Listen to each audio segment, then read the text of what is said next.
जहां आम आदमी कोरोना काल में अपनी नौकरी जाने से, व्यवसाय में घाटा होने से और आय कम होने से बेहद चिंतित है, वहीं हरी सब्जियों और अरहर के दाल के बढ़े दामों ने सबकी चिंता और परेशानी और बढ़ा दी है। महंगाई को देखते हुए लोगों ने अपनी बजट में कटौती शुरू कर दी है। लोग पहले जहां सब्जियां किलो के हिसाब से लेते थे, अब सिर्फ 250 ग्राम या आधा किलो से अपना काम चला रहे हैं। हमारा देश कृषि प्रधान देश है, इसके बावजूद भी हमारे यहाँ दालें और सब्जियां महंगी हैं। कौन इसके लिए जिम्मेदार है? आइए समझने की कोशिश करते हैं। भारत में खाने की थाली दालों और सब्जियों के बगैर अधूरी है। दालें जहां खाने के जायके को बढ़ाती हैं, वही विटामिन और प्रोटीन का बड़ा स्रोत है। जहां मीट में 40% प्रोटीन होता है, दालों में 20 से 36% प्रोटीन पाया जाता है। हरी सब्जियों में भी प्रोटीन और आयरन और विटामिन भरपूर मात्रा में होता है। डाइटिशियन और विशेषज्ञ मानते हैं कि शरीर को स्वस्थ रखने के लिए इनका सेवन बेहद जरूरी है। सबसे पहले बात करते हैं सब्जियों की।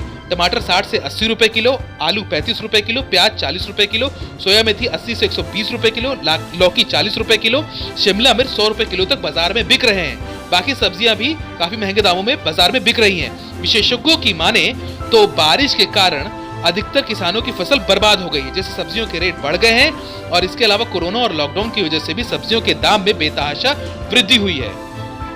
बड़ी मंडियों से निकलने के बाद सब्जियां छोटी मंडियों में पहुंचती हैं, फिर छोटे व्यापारियों से होते हुए वो सीधे ग्राहक तक पहुंचते पहुंचते उनके दाम आसमान छूने लगते हैं। वहीं अगर हम दालों की बात करें तो हमारा देश दुनिया भर में दाल उत्पादन में नंबर 1 पर है। इसके बावजूद हमारे देश में अरहर दाल विदेशों से आयात की जाती है। किसानों का कहना है कि उनको दाल का सही रेट नहीं मिल पाता, जिससे अरहर दाल उगाने में उनकी दिलचस्पी नहीं है। जो किसान दाल उगाता है, जब वो उसे मंडी में बेचता है तो 60 रुपए किलो में बेचता है, लेकिन जब उसे वो वापस खरीदने जाता है दुकानों पर तो उसे इसके लिए 130 से 140 रुपए तक चुकाने पड़ते हैं। किसान दालों को उगाने के बाद जब उसे बिचौलियों के माध्यम से मंडियों में बेचते हैं तो मंडियों से इन्हें थोक व्यापारी खरीदते हैं।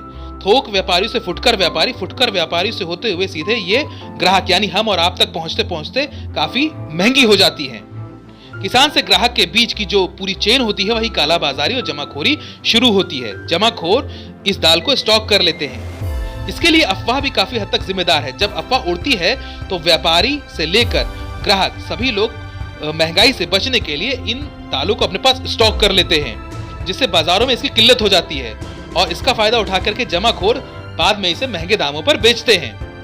भारत में दालों के उत्पादन तो बढ़ा ही है, लेकिन इसके साथ साथ उसकी मांग भी बढ़ गई है।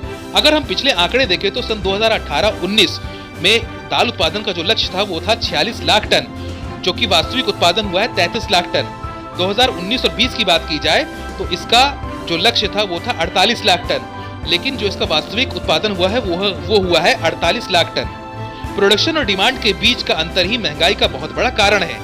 इसके लिए कुछ ऐसे कदम उठाए जाए कि किसानों को प्रोत्साहित किया जाए कि वो दालों का उत्पादन करें और उन्हें उनकी फसल का उचित मूल्य मिल सके, और ऐसे ठोस कदम भी उठाए जाएं जिससे मुनाफाखोरी और जमाखोरी पर लगाम लाई जा सके और महंगाई को काबू में किया जा सके।